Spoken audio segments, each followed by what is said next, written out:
Welcome to Real Issue Podcast. I am your host, Martel Llewellyn. Guys, if you are a Miami Heat fan, continue to like, share, comment, subscribe. Thank you for all the support. If you're an NBA fan, subscribe to the channel, and thank you for all the support. So Omer Yurtseven said, I know I can get to a point where I can dominate this league. Listen, man, he really is something else. And I really do admire his confidence because that's really what you need in the NBA, confidence.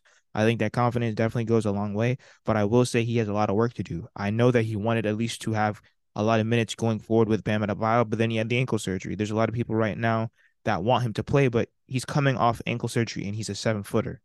That means that he's going to be slow. That means he's going to be terrible in transition.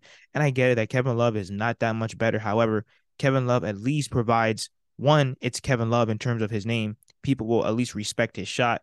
And two, he can at least space the floor. Omer Yurtseven, he's not a shooter by any means necessary. So with all the spacing that the Miami Heat need with Jimmy and Bam, I think that Kevin Love right now is the better option. Of course, it is slim pickings. Kevin Love is not playing well for the Miami Heat at all. He's like 3 for 21 from three or some crazy number like that. But like I said, I think next year, if the Miami Heat even do consider to bring him back, because right now I think Cody Zeller is the backup five for this team. I think he is a solid backup five, and you can tell that he's just more talented. He's experienced. He has that veteran presence. He knows what to do. He's a great screen setter, great in the pick and roll. He's not afraid of the moment. So I will say that Omer Yurtseven, he does need a lot of work. Now, the dream obviously would be for him to be next to Bam Adebayo and for it to work, because I do agree.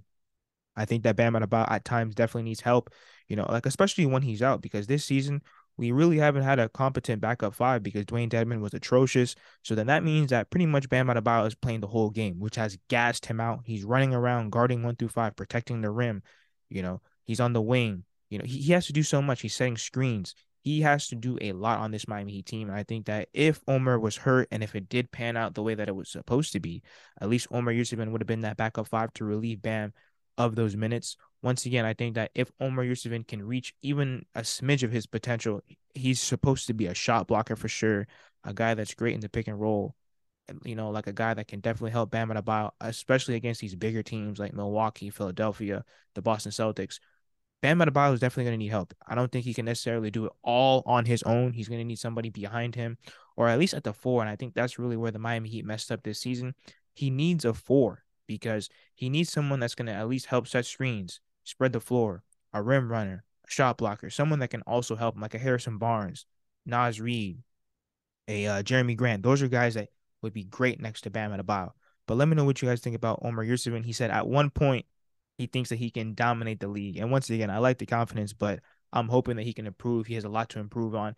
And it's a shame because he did put in a lot of work during the offseason for it to all go to waste. But let me know what you guys think in the comments. Like, share, comment, subscribe as we continue to push to 2,000 subscribers.